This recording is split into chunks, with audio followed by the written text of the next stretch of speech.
So now we're going to take a look at adding a publication to Drupal in the Learning Library. Again, Drupal works by storing information and accessing information. So essentially that's a two-part process. You're loading up a document or a publication or any other resource in kind of a storage locker type of structure. And then at other points in the website, you are calling on Drupal to access that document. Now there's a number of different ways to do this. I'm going to show you the most direct way because it's probably the one that you'll be using the most. So you can go to Content and see all of the pages and all of the resources in our website. And in here you can click this Add Content link. But up in the gray bar at any point in the site you can also add content up here. And that's probably the easiest way to do. So we're going to click that button. Now you have a number of things that you can add to the site.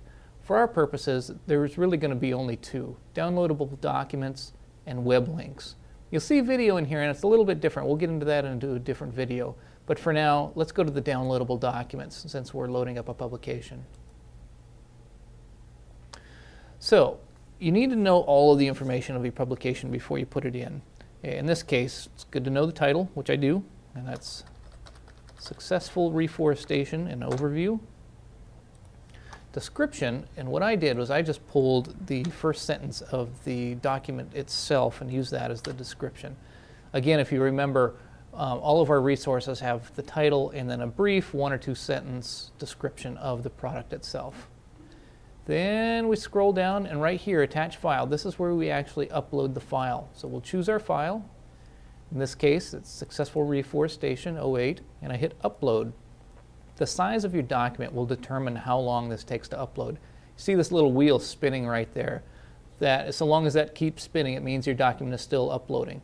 Don't save or get out of the page before that happens, otherwise you won't actually have loaded your document. So as we can see, now it's fully loaded. And the most important step, go all the way down to the bottom and make sure you hit Save on everything that you do. So once you hit Save, then the work is in the library. And as you see here, this is a reflection of the new resource that we've added in, Successful Reforestation, an overview, and it shows that there's a PDF attached. Great. So now we have the publication in our storage house. Now we need to call the section of the website where we actually want to call up that resource. In this case, we go to Learning Library. And this is under tree planting, so we'll go there. Now again, I could go back through the content section and find this tree, but the fastest way to do this is go to the page you want to change, and up here in the gray bar, you hit Edit Current Page. And that takes you right into the edit mode of this page. So there's a bunch of stuff up here that's kind of Google alerts, pardon me, Drupal alerts. I don't think you need to pay attention to that much.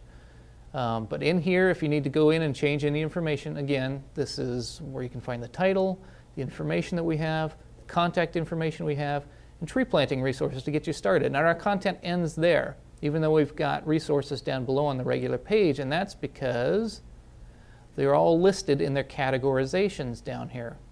So in this case, we've got publications, presentations, videos, and other. Well, we're adding a new publication. So we go up to the next available space, we click on this, and we hit Successful.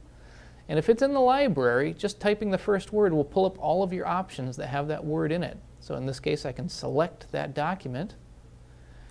Then pretty much that's the end of it. However, we ask that in order to keep some of these changes organized and know what's been going on, we ask that you go down to the bottom and in these gray tabs down here, hit Revision Information.